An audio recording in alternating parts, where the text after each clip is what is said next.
Okay, we've talked about accumulating Ethereum, Ether, Lumens, Stellar Lumens, and we're going to own some Bitcoin.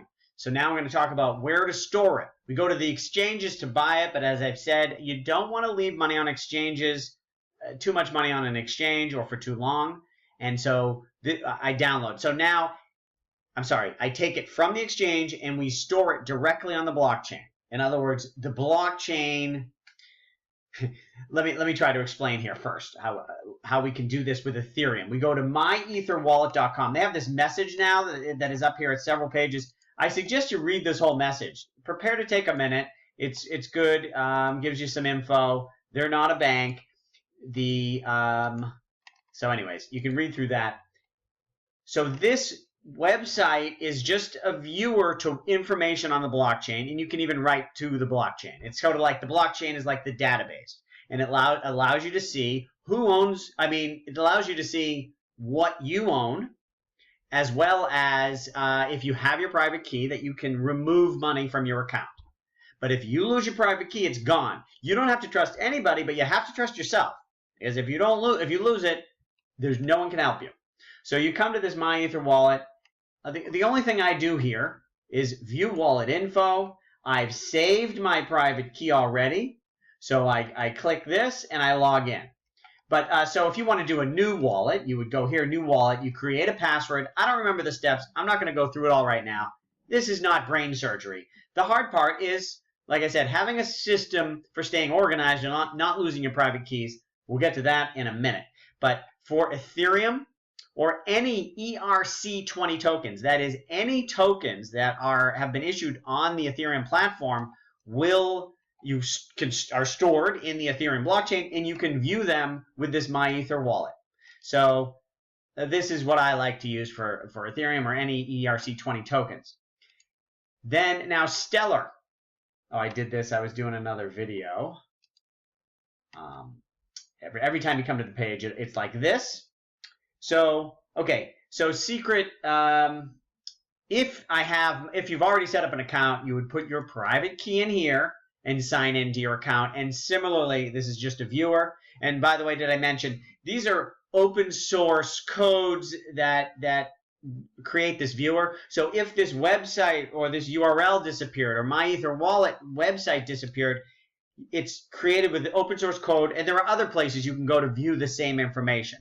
So there's, you don't have to worry about the website going down or not working. Similarly, with this account viewer, if you're new to it, you click generate, and it generates a public key and a secret key. Now this, I am just created, this is brand new. I'm not going to use it. I'm not going to put money in here. Don't try to figure out if you can figure out the secret key. This is not mine. But anyways, you click, and this is what you need to save. You got your public key and your secret key. Again, make sure you don't lose it. Public key you give to someone if you want. If someone's going to send you money, you share with them your public key. But if you want to take any money out, that's your private biz. Okay, so that's the account viewer. Now, there's one other way to store directly on the blockchain. And to access it, you can use what's called a hardware wallet. Ledger Nano S, this one here is one that I use, that I bought. I'm not actually using it. I don't like the hardware wallet thing. You have this thing that you don't want to lose it, but if you lose it, you're still okay. You create these 15 passwords, and as long as you don't lose those, you're fine, even if you lose the hardware. I just don't like having a hardware thing. I got to save, and then I plug it in with the USB. It means I have to use my computer. It's just too much work for me. I like these lightweight, just web account viewers. So I'm not a fan of this thing. But if you have a token that's not ERC20, there's some things maybe this is your only option if you buy those coins. Now, the other thing about Bitcoin, so that I told you where I save my Ethereum, myetherwallet.com, Stellar, Lumens, directly on the Stellar network. Bitcoin, actually, I usually just leave it in the exchange. Like I said, I'm only 5 to 10% of my portfolio is in Bitcoin, and I use it to buy the Lumens. And I may want to, Lumens are down 15% today, shoot that Bitcoin off and do my transaction.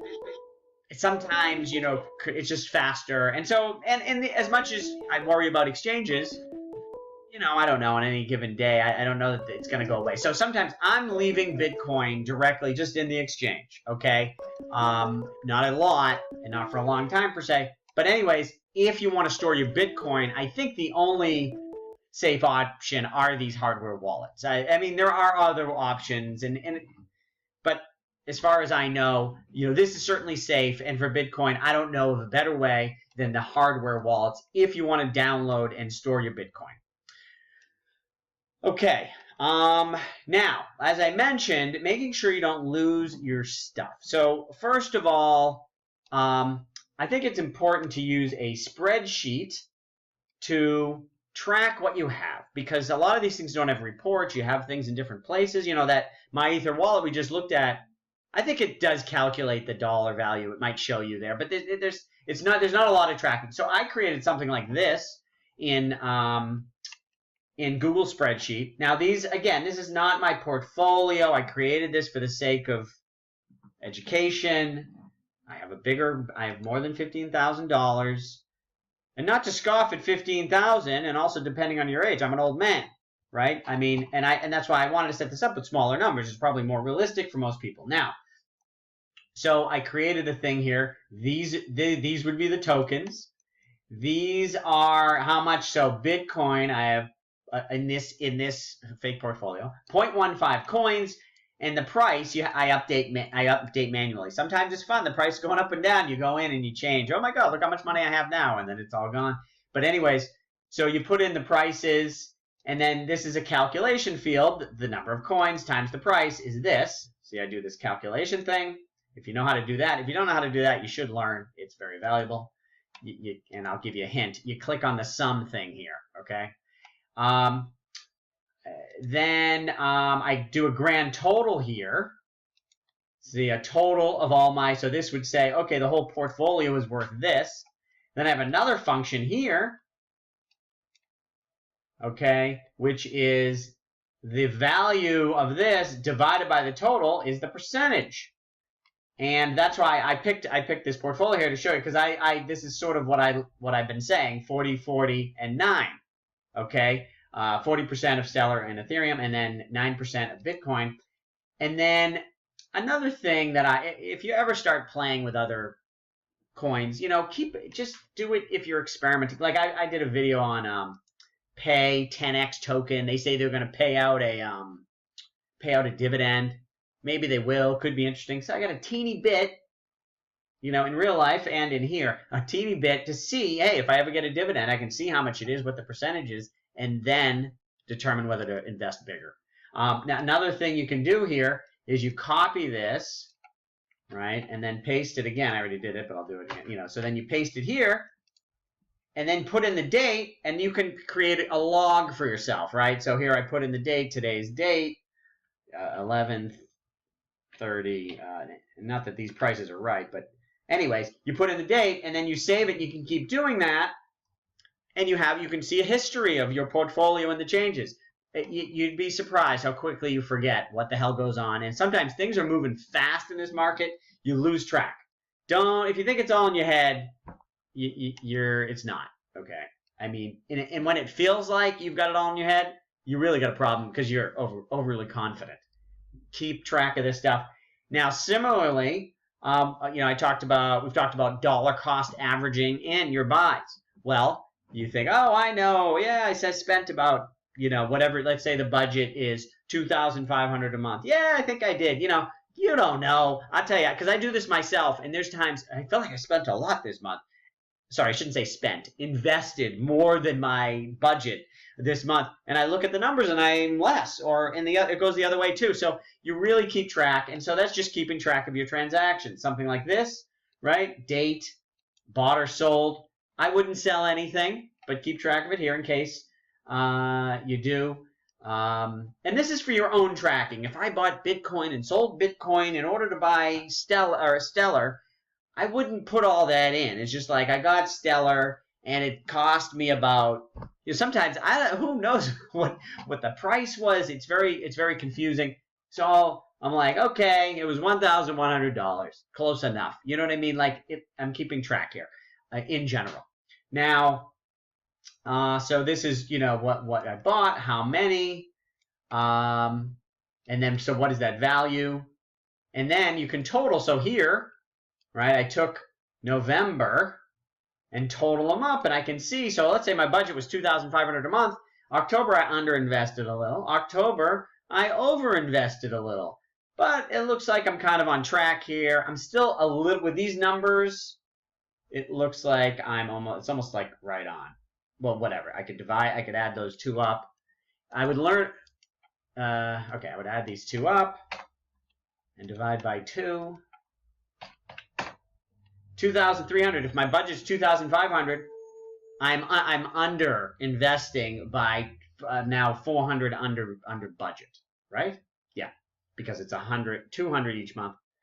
Anyways, this is a good thing to keep track, to make sure you're doing your dollar cost averaging. And like I've said, is when you say I'm going to do 2,500 a month, you don't want to do it like necessarily every Monday. You know, do it when it's down 15%. Like, there are days that it's down 15%. Make those make those buying days. You know, so, and you can see here, I created dates like that. So it's like, oh, look at it. I did it on the 19, the 22, 23. Hopefully these were down days, right? And then I waited almost a month, and then it was like once a week. Now, whatever, you know, let's just, whether I was smart or dumb, you can keep track of it, whether these were all down days. In fact, that would be an interesting column. Like,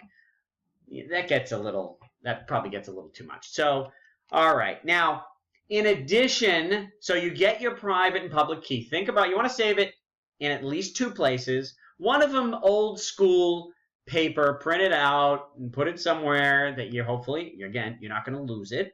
And hopefully your portfolio is not giant. Like, I got everything. If all I got is Ethereum and Ethereum tokens and Stellar Networks, I can keep everything in just my Ether wallet and Stellar Account Viewer. You know, if you start having 20 different wallets and keys, it can be a lot. So anyways, you keep it in 2 places. One is old school paper. Another, you know, so your computer, how safe is your computer? I don't know what goes on, and if anyone can get your email.